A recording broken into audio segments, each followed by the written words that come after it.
Welcome to We Are Everyone, a video and podcast series powered by Pivotal Moments, and we focus on the intersection of mental wellness in the workforce. We bring together young professionals and mindful executive mentors to bridge the generational gap and bring to the surface conversations about the importance of mental wellness and how to overcome career tradition challenges. Mental wellness is paramount. Join us. Welcome to We Are Everyone, Season 3. We're focusing on this season on career transitions and mental wellness challenges as well within the workforce as we live through this pandemic. So I would like to bring on two very special guests today. Shelby Scarbrough, she is an author, entrepreneur, and all of the works. And Andrew Sherman, he is a partner at a law firm, Seyfarth Shaw, as well as an author and entrepreneur. So we'll really be focusing on the books that both have written and talking about the disengagement and civility within the workforce. Welcome. Great to be here, Jen. Thanks for having us. Perfect. Great to be here. Thank you for being here. So I like to always start off with a quote and a statistic. So nearly 3/4 of workers are significantly less productive now, suffering stress and anxiety due to COVID-19. What trends are you seeing in the workplace when it comes to employees' mental wellness and disengagement / productivity pre-COVID and as well as the COVID world? I'm happy to get things kickstarted if you want, Shelby. All of my answers, Jen, begin with the first three letters of disengagement, disenfranchised, disconnected. Pre-COVID, there was a very high level of statistical disengagement documented by Gallup polls and some other research.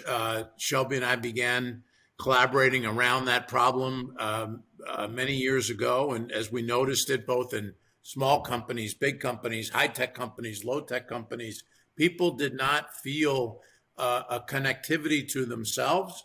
They didn't feel a connectivity to the culture. They didn't feel a connectivity to each other. And yet we needed more innovation, more collaboration, more teamwork, without that human connection. The impact of COVID-19 has not only displaced many people from their traditional work routines, and we've relied on technology to hold us together, but it's created a lot of fear and stress and anxiety about not just the stability of one's job, but the stability of one's life, the stability of one's family, the ability to earn a living, and the ability to know whether they'll be able to meet some of Maslow's basic needs. And that's a scary time to be. You layer on top of that all of the other divisiveness. This year, putting COVID aside, has been a very, very divisive year. Shelby's book, Civility Rules, could not be coming out at a better time in the history of mankind. I mean, Very literally, true. Shelby, that's going to be your setup in a second. I've never seen such levels of disconnectedness at the society level, the community level, the political and economic and racial level. And so, all of that directly and indirectly affects people's stress and anxiety and fears. And, that's an unfortunate part of where we are right now, that we'll see if the new administration and the deployment of the vaccine and other variables begin to reduce that fear. But it's so pent up that it's going to take a while before anything solves it. But Shelby, what are you seeing? Well, I'm seeing a lot of discord, to use one of your dis words, and that is my primary goal with the book was to try to help people see a way that they could develop a personal practice of civility, because we can complain about what's happening out there in the big bad world, and there's a lot to comment on, as you have, but ultimately, the way I look at it is we have to take responsibility for ourselves, because that's about all we got going for us, is just to be able to step up and take a look at it all. So when we look at the discord, I look at it as, how do we see what we can do to stop that discord and be a part of the solution? You know, I was thinking a lot about this podcast, and Shelby and I have known each other 20 plus years. The books that we've written have a lot more in common than even people may realize. And one of the things I was playing around with, Shelby, is civility rooted in engagement, or is engagement rooted in civility, or is it a circular argument? I mean, if you think about it, right, disengagement comes when, obviously one of the results of disengagement is we're not civil to each other, right? If I'm disengaged from a relationship, if I'm disengaged from my workplace, why would I even go out of my way to be kind or nice or understanding or exercise empathy? And so they're definitely each rooted in each other. If I'm at a workplace where I am engaged, I will have this sort of natural energy, this natural desire, this built-in curiosity to want to be civil to people around me, and not just my coworkers, customers. I mean, we could go off on a tangent, Jen, if we wanted to, on the impact of civility on customer service. And if customer service is not rooted in engagement and civility, then revenues fall. And I know, we're focused more on the wellness and emotional side of all of this, but it has a real impact on, revenues and profits of the company when people become disengaged and not nice to each other. You could call it a self-fulfilling prophecy, a circular argument. I often say that joy and civility are two sides of the same coin, because without joy, so let's replace that with engagement. Without engagement, there is no civility, and without civility, there is no engagement. And I agree with you completely that we have to get out. Somebody has to stop the cycle or begin the cycle one way or the other in order to make progress in this area. And Jen, in the area of wellness, to tie these opening comments together, we as Americans in particular, compared to other cultures, put so much value, so much of our self-worth we put around our work, our career choices, what we earn, how happy we are at work, all spills into our personal lives and our relationships and our families. And if we're happy at work, somehow we're happier, in our personal relationships. But when we're unhappy at work, we tend to bring that home. Well, guess what? We're all working from home. So if we're unhappy at work, now we're unhappy all day long, and affecting the people that we love and affecting the people that we're closest to all the time. And so, we've got a lot piled up in this area right now that come back to civility and engagement. All right. Something we've been talking about at Pivotal Moments is mental fitness and being aware of the importance of mental strength. What do you think when you hear the term mental fitness? That's the first part. Second part is, how do you practice mental fitness on a daily basis and encourage your team to adopt the same mindset? And then this is for you, Shelby. How can leaders adopt civility in the workplace? Okay, so three-part question. Mental fitness to me is basically keeping up with your mental health and wellness, and having a practice of ways that you keep your mind strong. We have to do this. We have to take matters into our own hands these days, and always, but even more so in these really trying times where life is really upside down for us all. And as far as a company goes, I think that a leader in a company needs to recognize that their team needs some assistance in that area sometimes. And if they aren't totally aware of their own, self-awareness is a big part of this. And a lot of people aren't super self-aware. So exercises in the workplace, or bonding exercises, are ways for people to stay in touch with each other, have outlets to communicate that are non-traditional, given the fact that we're all kind of separated and distant from one another right now. One of the things that I've really enjoyed, if you can say it, and I know there's a lot of Zoom fatigue, but I have enjoyed Zoom, especially for professional things, but also for personal events, because it allows us at least to have that sort of semblance of face to face.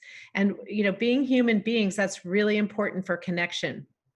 and building rapport, because you have to be able to see somebody, see their gestures, see their facial expressions, see their eyes and their mouths and things. That makes a big difference for us as human beings. And so when you carry that then over into civility, it's a part of the same equation, because if we can judge somebody's tone of voice mistakenly, or words can be misconstrued in writing and text, and things like sarcasm does not translate well. So when we have things, we're trying to be humorous or we're trying to be light, it's a lot easier to do it when we're able to be face to face, like just as we are now. So I think the big picture for companies is having their people stay in touch on a regular basis with one another, have an outlet for relaxation, for decompression, that's not all about work, and have a way to help them separate their workspace from their personal space right now when we're all on top of each other. And many households have, I know a friend has 5-6 computers going all the time, with ages 5 to 55 on computers all day, all on top of each other in a small house. And that makes for a chaotic work environment and personal environment. I think, to build on what Shelby said, I'll work my way backwards. The last question first. I think a big part of how to adopt civility in the workplace from a leadership perspective, in my opinion, comes back to one word: authenticity. Authenticity. Certain things can't be faked, and authenticity is one of them. And I think we're in a society now, coming off, this era of divisiveness, without pointing fingers at any one public figure that might have caused some of that divisiveness. We're in an era where authenticity is demanded. I mean, Jen, you and I have talked about this in the context of authenticity in social media, the context of authenticity in communication, in leadership and governance. The entire ESG movement is rooted in authenticity and values. And that's where some of civility comes from, right? If I'm authentic in my interest in not upsetting you and treating you with dignity and respect, then that's going to come across. And the other thing that authenticity does, it buys you a bogey or two. If Shelby knows me well and she knows I truly care about her, and I say something off color or accidentally offended her, I've got all this authenticity credit, right? Mm-hmm. That she knows me well enough and transparently enough that you're not as likely to get the negative result if you haven't built that trust and authenticity first. But to me, going back to your first question, Jen, I think mental fitness has a lot to do with our sense of self-worth, our sense of knowing ourselves and loving ourselves first before we can love and treat others. Are you, one of the interesting philosophical questions, are you being civil to yourself? Mm-hmm. Or are you being too hard on yourself? Civility begins with being civil to you. Yeah. And then, of course, if you get comfortable with that inner civility, it's a lot easier to practice the outer civility. So I think some of it is, being comfortable with the path that you're on, being comfortable with your degree of passion, both in the workplace and outside the workplace. That's where a lot of these things are rooted. And right now, we don't have a lot to be happy about. We've got the news feeds us more negativity than positivity. And so we've got to look to each other and look to ourselves for that source of positivity. Yeah, I would definitely agree with that. And I think to your point about the having civility for yourself, I mean, I think that if anything, this past year has taught us to really embrace self-care. And it starts at the top of leadership, what type of self-care and mental fitness skills, if you will, are executives practicing? Because if they're not, in a good state, then that just goes, I don't like top down because I'm more of a democracy type of person when it comes to the workplace, but it is the top down approach. There is the leader. We all want the leader in that aspect. So I want to talk about some different companies. You both have definitely evaluated to some extent, the workplace and in as an overall when it comes to these different themes of engagement and civility. And I was just curious, what kind of companies do you think are doing a good job in this area? And how can companies, and we spoke a little bit about this, but how can some companies better support their employees? I can address that from a standpoint where Andrew and I met one another was through the Entrepreneurs Organization. And I've loved to talk about the protocols that we use in the organization to communicate with each other and to relate to one another. All as entrepreneurs, we nobody likes to be told what to do, nobody in general, but entrepreneurs in particular. So I think that one of the things that we do is we don't tell each other, we don't give our opinion, we share experiences. That's one way to approach the workplace and approach I think that's a good way that this organization conducts itself, is that people have mutual respect for one another. They don't sell to one another. So it goes back to Andrew's authenticity. It's a real genuine relationship that we're building.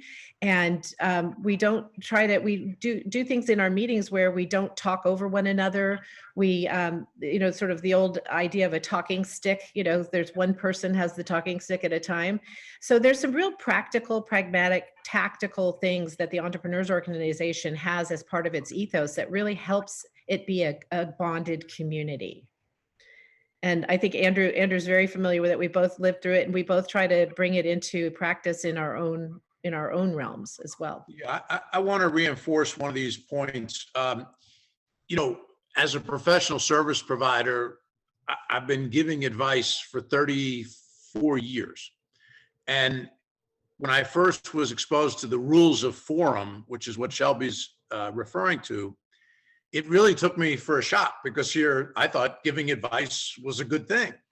And it occurred to me that all of us need to do more rooted in experience share and less in pontification and babbling on, or assuming, and this is a big part of civility too, trust and respect. If I assume that just because I have a law degree, I'm smarter than Shelby and I know more and I've read more cases and all kinds of other things that help lawyers and doctors and others get big egos, I'm missing the most fundamental part of an advisory relationship, which is rooted in experience, rooted in knowledge, rooted in trust. And you're going to build a lot more trust if you start your sentence with, in my experience, XYZ, as opposed to, I read some book, XYZ, or the statute says XYZ. And, that's a part of civility too, is treating others with respect and walking into every room, not assuming that you think you're smarter than everyone else in that room. Because, that to me is one of the fundamental definitions of incivility, is not treating others with respect. There's a really great part of Shelby's background. She mentioned the P word. And I'm going to put you on the spot, Shelby, and take Jen's role for just 1 second. Your knowledge of this area was rooted in protocol. Yeah. Practice and protocol. I wanted to be like. And if you think about what protocol is, because Shelby did it at the highest level in the country, at the White House. Protocol is the act of not offending somebody, right? I mean, it's teaching Americans about all these other cultures, so that when we have, people from other governments inside the White House, we don't upset them or piss them off. Right. And, that's protocol in a nutshell. And inside protocol is just basic concepts of civility, basic concepts of curiosity, right? Instead of judging someone else, I'm going to be curious about their practices and protocols, and I'm going to be respectful of their practices and protocols. So coming all the way back to Jen's question, I think the companies that are succeeding right now are multicultural in their governance, and are really going out of their way to try and understand before judging, if judging at all, and I think, Shelby, that's a big part of your training and professional life. Absolutely. The word protocol comes from the Greek. It's protokolon, which means first glue. It's very sexy, right? But if you think about the thought of first glue, it's the first impression. It's the first bond between two people, two countries. to state whatever you want it to be, to companies. So it's that first impression and the lasting impression, and it's the bridge that we build to communicate with one another. So where the cars on the bridge may change, so the styles of things that between countries or between people may change over time, the manners, so to speak, may change, but the bridge between the two, which I call courtesy, or you could call it protocol as well in the bigger picture, is pretty stable. You know, it's just it's the connector. It's what binds us together. Yeah, I mean, Agreed.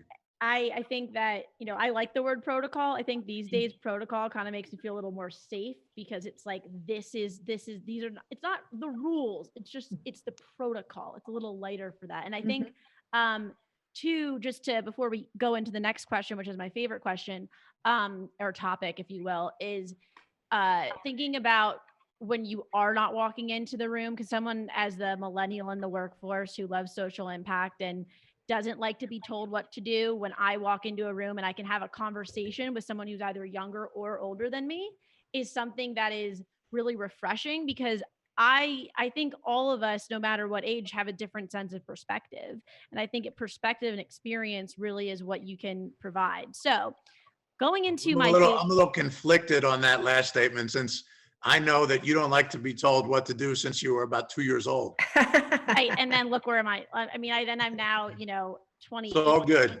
29, and entrepreneur. Anyways, so there are four generations currently in our workforce, and across the generations, there are different outlooks on mental fitness, mental health, ways to engage in the workforce. So I just wanted to talk about, how should different generations communicate about the topic, learn to understand each other, learn to support each other, even if their outlooks and experiences are so different.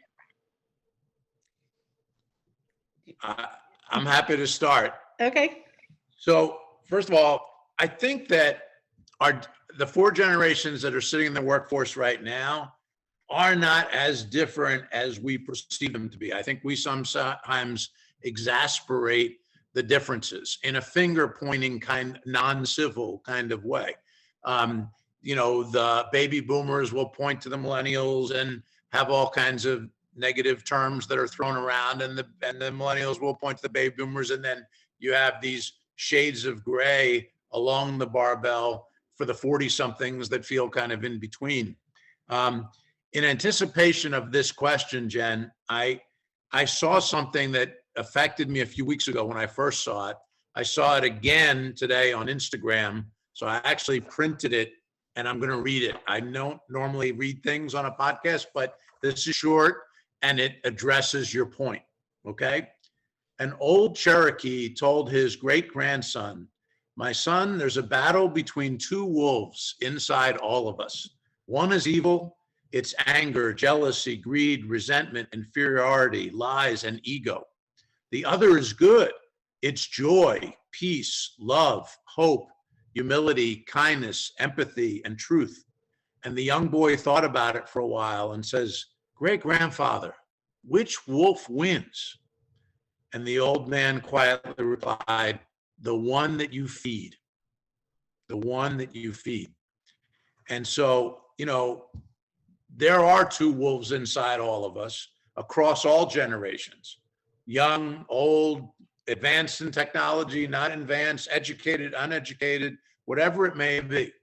But really, engagement, civility, mental wellness, mental health, mental fitness is all about what you feed. And your brain is more hungry than your stomach, to be honest. And what I was saying the other day about the news, sometimes I feel like I'm a guy trying to lose weight and the news is feeding me 10 gallons of ice cream every day. How can I possibly lose weight if all I eat is ice cream? And so that's where we've got to get ourselves. We've got to stop feeding ourselves all of that evil wolf and start feeding ourselves some of the good wolf. And if we do that, I think civility and engagement and other things will naturally follow. I'll turn it over to Shelby, but I love that quote. Parable. I love that story. I saw it recently and it really resonated as well. I mean, it fits on for so many circumstances, attitude, right? That just for one. When you think of the multi-generations, to me, I see it on a spectrum or it's a continuum. It's not these four generations are the only ones that ever existed in the world. And so if we even just go back one generation to the greatest generation that we're losing so many of and almost done, they looked at the baby boomers as spoiled children because they had the best of everything. They had the wonderful time of peace. They had all these things that the greatest generation didn't have, coming out of a depression. So we just need to have some perspective that each generation has had its own circumstances to deal with economically, physically, societally, and especially now technologically. And so the older folks in the workplace who may look not very bright because they can't do much on their computer and they have trouble getting on Zoom, and we have our impatience with their inability to move really quickly through from computer to iPad to telephone, et cetera. There is a difference in knowledge and wisdom. And one of the things that we want to appreciate about all of our different generations is they can each have different knowledge bases. But basically, the older you get, the more, in theory, the more wisdom you ultimately have. And so to both respect the knowledge that every generation has to offer, and the perspectives that they have to offer, but also to recognize that wisdom has, maybe in my mind, a little bit more weight sometimes than, and has taken a little bit more for granted than it should. There's one more word I would enter into what Shelby said, and that's accountability. A lot of the issues that each generation points to the other generation and allocates blame to them is actually rooted in some of the parenting that generation did. And so we've got to be accountable. The tension in the workplace between the baby boomers and the millennials in particular, some of which was created by the baby boomers. So we can't point fingers and, not be accountable. And the sooner we can be accountable, the sooner we can kind of shore up. I still believe that there's a lot more that bonds us than divides us. And I know that's become a bit of a political phrase, which I resent, but it's true. I mean, the average person, no matter how different they are in age, gender, religious belief, all of those things, no matter how many differences there are, we can all find more in common. Our basic desires, our basic truths bond us more than they divide us. And 2020 has not been a good year to demonstrate that in this country. That's what 2021 really needs to be about. It's not as simple as just saying unity and then wave your magic wand and it happens. People have to want to be unified. People have to want to find common ground. So it does start with us. It's not for our political leaders to determine, but we've got a lot of work to do in finding unity, and then from unity will come civility and engagement and authenticity and other dividends, if you will. There's a phrase that is in the book that it says, learn to, not my phrase I'm quoting, but learn to listen and listen to learn.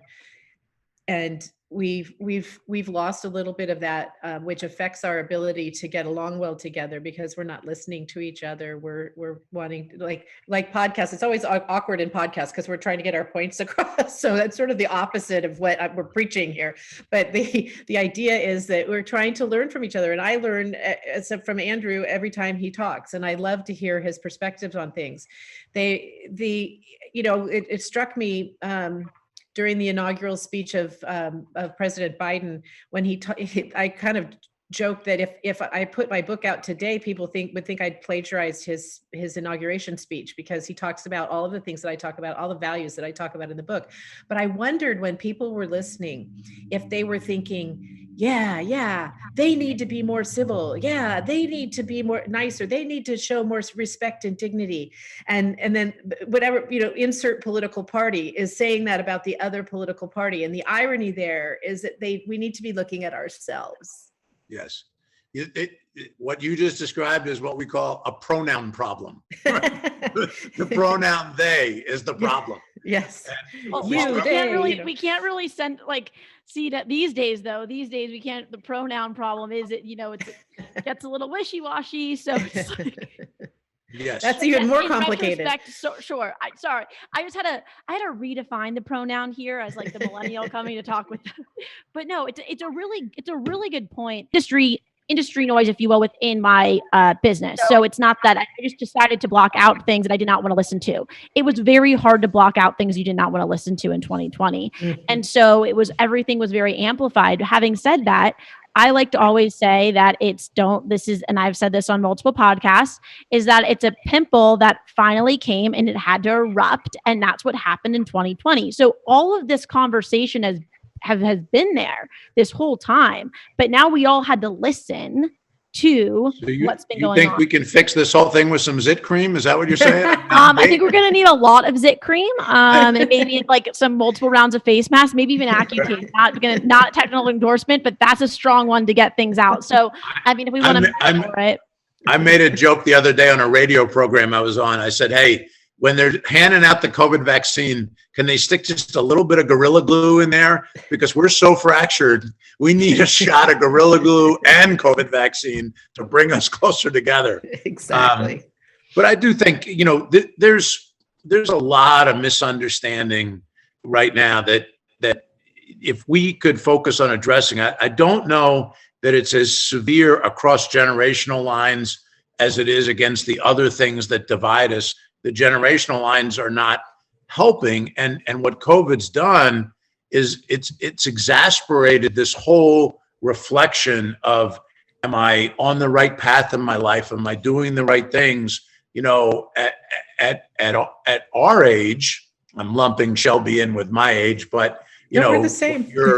when you're just a few months away from turning 60 and you're losing friends to COVID and non-COVID reasons, you do become a bit more self-reflective about whether you're doing the things you should be doing at this point in your life.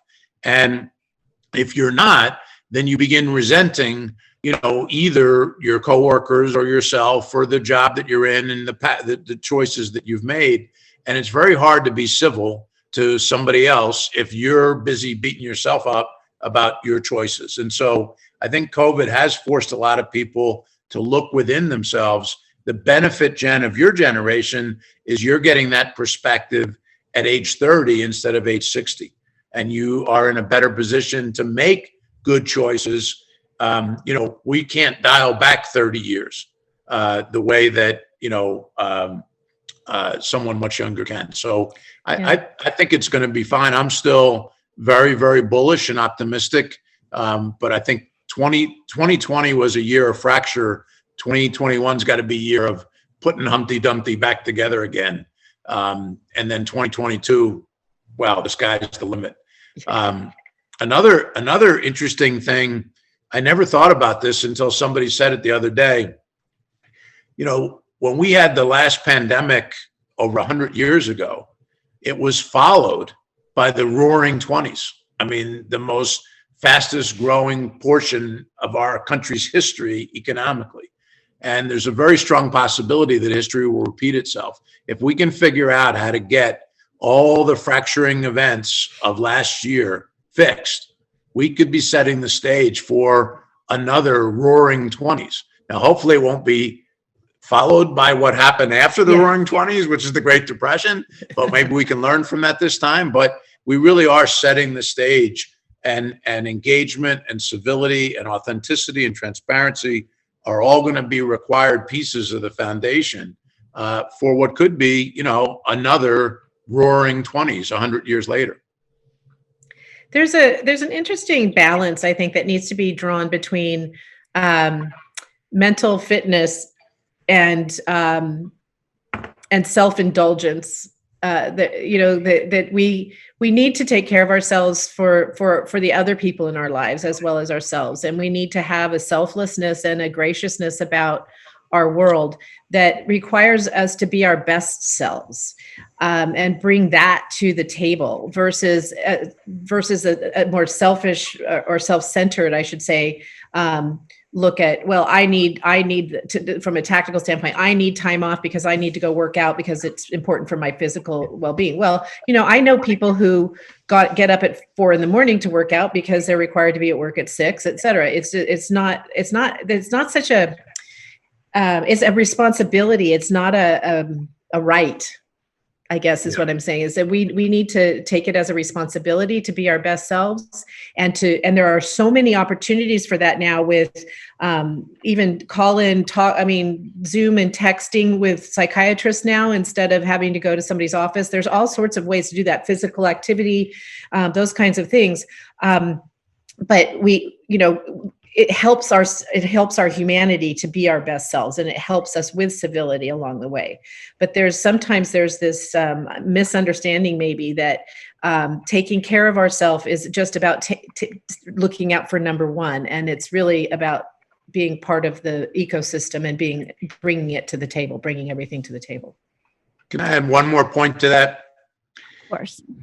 It's definitely bigger than us. I'll come at it as a citizen and a patriot, okay? Brand USA is damaged. I've never in my almost 60 years not been proud to be an American.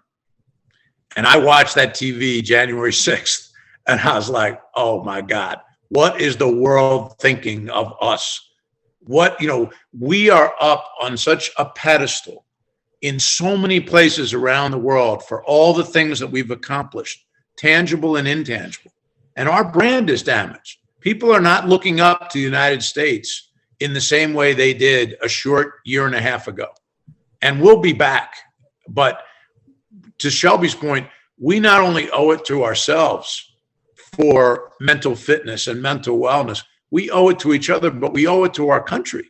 We're better than this. We're like way better than this, but we're not demonstrating that behavior to the many, many, many other countries and emerging democracies that look up to us for guidance. And, this can't be who we are. This is unacceptable no matter what your political beliefs. If you're a citizen and a patriot, that we're better than this. And I think that as we come through 2021, as we get vaccinated, as we're together again, breaking bread and sharing alcohol and doing some pretty important things, we're going to be kinder to each other for those reasons. I mean, many of us have not broken bread or shared a glass of wine with another human being other than the most immediate family for 10, 12 months. Yeah. And there's something to be said about that too. I mean, Shelby, this, how strongly I feel about this. Yeah. So very I important. think we owe it to our country and to brand USA to be the strongest, best versions of ourselves that we can be. And I say that as a proud American who's not too proud of our last 12 months, to be honest, on a lot of levels. Lot of levels. Instead of what's owed to us, what do we owe to the circumstance? What do we owe to the country and to our company and to our families? And because it's not just the 300 million people plus, it's all of the world that looks at us for this leadership and guidance. And we've taken on that role, and we, have an obligation to show leadership in that. Because if we show weakness for a sustained period of time, then we're basically telling the country, no, democracy doesn't work. No, capitalism doesn't work. No, enterprise doesn't work. Let's find some other way to govern ourselves. Right. And, I've known Shelby long enough to know that that's not how she feels. And I've certainly known Jen long enough to know that's not how she feels. So we've got work to do for reasons much bigger than our own individual mental wellness. Yes. Well, yes, to that point as well. I mean, but again, it does start with the balance of, it starts with the self to be able to do that, and the perspective and mindset. So having that strong mental fitness is important to that. And to Shelby's point, going to self-indulgence, it's yes, like, of course, if you have to wake up at 4 a.m. or what's kind of beautiful these days, you have to be work at 6 a.m. You can, if you are in a virtual environment, you can work out at noon, or you can take a meditation at noon and then get back to it. It's not saying like, you know what, I need this for my mental wellness, so I'm gonna work 2 days instead of 5 days. It's not, that's kind of where we need to like understand, like, okay, like sometimes you need a day, but like, we need to get back to it. So I think to your point, that is, we need that balance, which does come from, it's not, things are not just handed to you on a platter because you are having a bad day necessarily, but it's that balance of the authenticity, transparency, having the communication. And what I like to also, as we kind of wrap up the interview today, and oh, by the way, Shelby, I want to go back to one of your points about how podcasts, you're kind of in a situation always to be talking. Well, the reason why we created 2 people or round tables is because let's have a conversation. So it's not just a classic panel of, let me tell you about my experience for 20 minutes. And you're not even listening to the other guest or the host. So just wanted to note that. Do a good job. So we'll start with Shelby. What does mental wellness mean to you? For me personally, it's about having a nice balance between work and personal life. And that's, we've been talking about it today, is that it's hard to have that balance.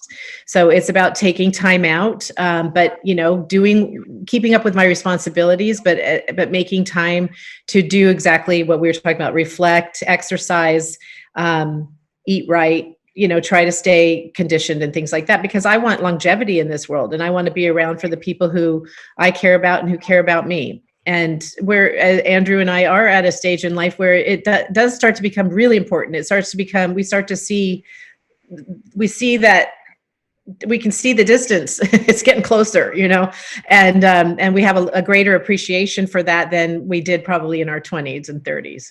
So it's just about, maybe even slowing down a little bit. I don't laugh too loud, but I go down to maybe 10 projects instead of 20. And It's gonna happen. I know, Andrew, and you're on your 700th book. Yeah. But if we're doing what we love, that's a big part of it, right? You hear a lot about purpose and passion these days. And again, I go back to not being the indulgent part of that, but really understanding who you are, what your abilities are, what you can bring to the world, and really leveraging that to the highest and best use is really the most satisfying. And that's good for your mental health and your mental fitness as well.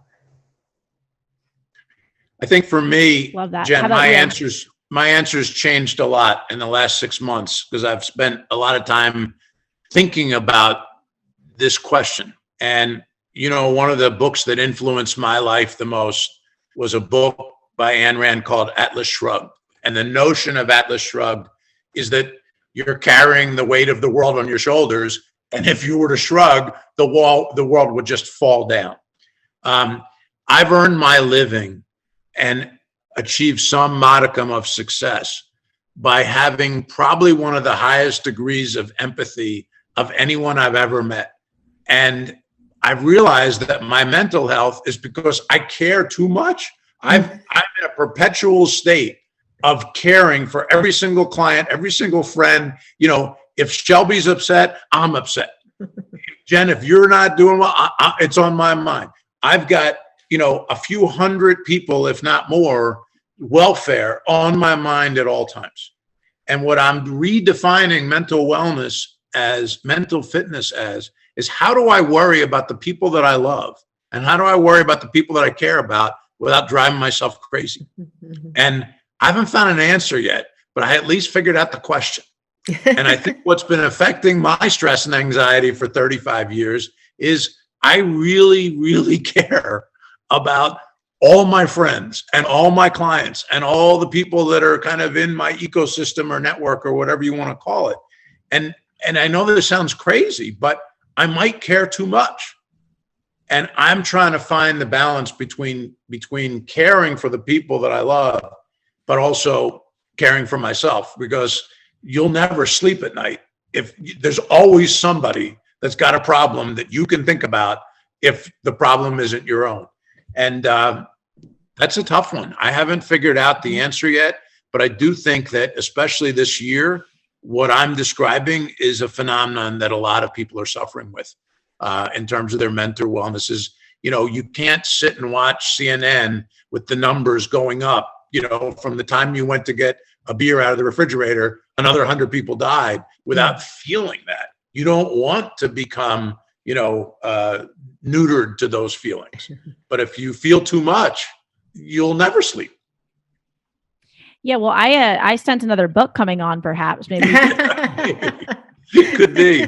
Leave a little. I think I do have a lot of notes here. So. I think of two words. One is boundaries. That's the professional term, is finding those healthy boundaries, and the other is compartmentalization, which may or may not be healthy. I'm pretty good at that these days. Yeah, Shelby, we're gonna have to have an offline conversation about that, because I've been trying to figure that out for years, and I would love that from you. Sure. Well, going back to that, this is the last question that we like to ask, and perhaps it's more of the applicable aspect of what mental wellness means, and then how do you flex your mental fitness muscle? What's that resource? Typically, you can say meditation, yoga, which of course all good, but is there something particular that you would do that's a little off the cuff to flex that mental fitness muscle? I'll go first. Two words. Genuine curiosity. Oh my gosh. Genuine curiosity. It's got to be genuine. It can't just be like wondering about stuff randomly. I am so curious about what the world can teach me, what a human being can teach me. In fact, I would say all of my civility is rooted in my genuine curiosity, because I would never treat another person with disrespect if that person might have a lesson for me or an insight from me or something I can learn from them. So I want to treat people with dignity and respect and trust and transparency, because selfishly, I might learn something from them, and I'll never learn that if I'm uncivil to them.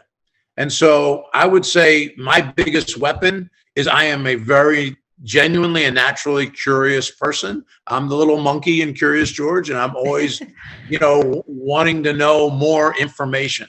And that keeps my mind sharp, and it keeps me civil to others. That's, maybe that's why we like each other so much, because I was thinking the same way, but I didn't have those two words.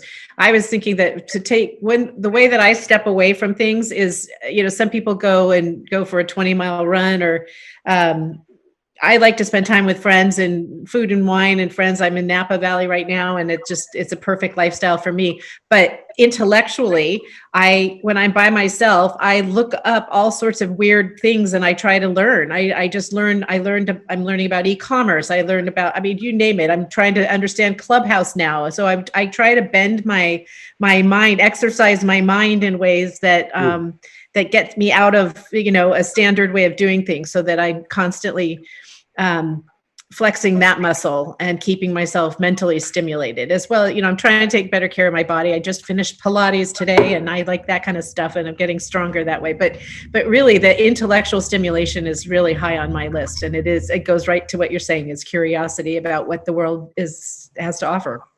I love that. Frankly, I'll see you on Clubhouse. I get nervous even, and I'm, the social media, that's like what I do. Having said that, like if I open Clubhouse, I'm always really nervous that like someone can hear me, like I'm talking. So we can explore that together, Shelby. Yeah, it's a little odd, isn't it? It is a little odd. Interesting. But it's, blowing up. Well, I just want to thank you both for joining us today. We all know we could go for another hour or so, but I will save your time, since it is 6 o'clock on the East Coast, 3 o'clock on the West Coast. Probably time for wine anyways, right, Shelby? Because it's a 5 o'clock somewhere. Well, I just want to thank you. And we'll obviously provide links in show notes from this episode, links to both the books and other books that you've written as well, Dad. So I just think that thanks for sharing your amazing thoughts around mental fitness, mental wellness, just the insights of the world. And again, we have Shelby Scarbrough. She is an entrepreneur, author, amazing woman. And Andrew Sherman, he is as well an author, entrepreneur, and partner at Seyfarth Shaw. I am your host, Jen Sherman, and we will catch you next time on We Are Everyone. Thank you for tuning into another episode of We Are Everyone. You can subscribe to We Are Everyone on iTunes, Spotify, YouTube, and also be sure to visit www.pivotalmoments.org to learn more about the organization. And we also want to hear what mental wellness means to you. So you can follow us on social media, submit your video, and we will catch you next time. Thank you so much.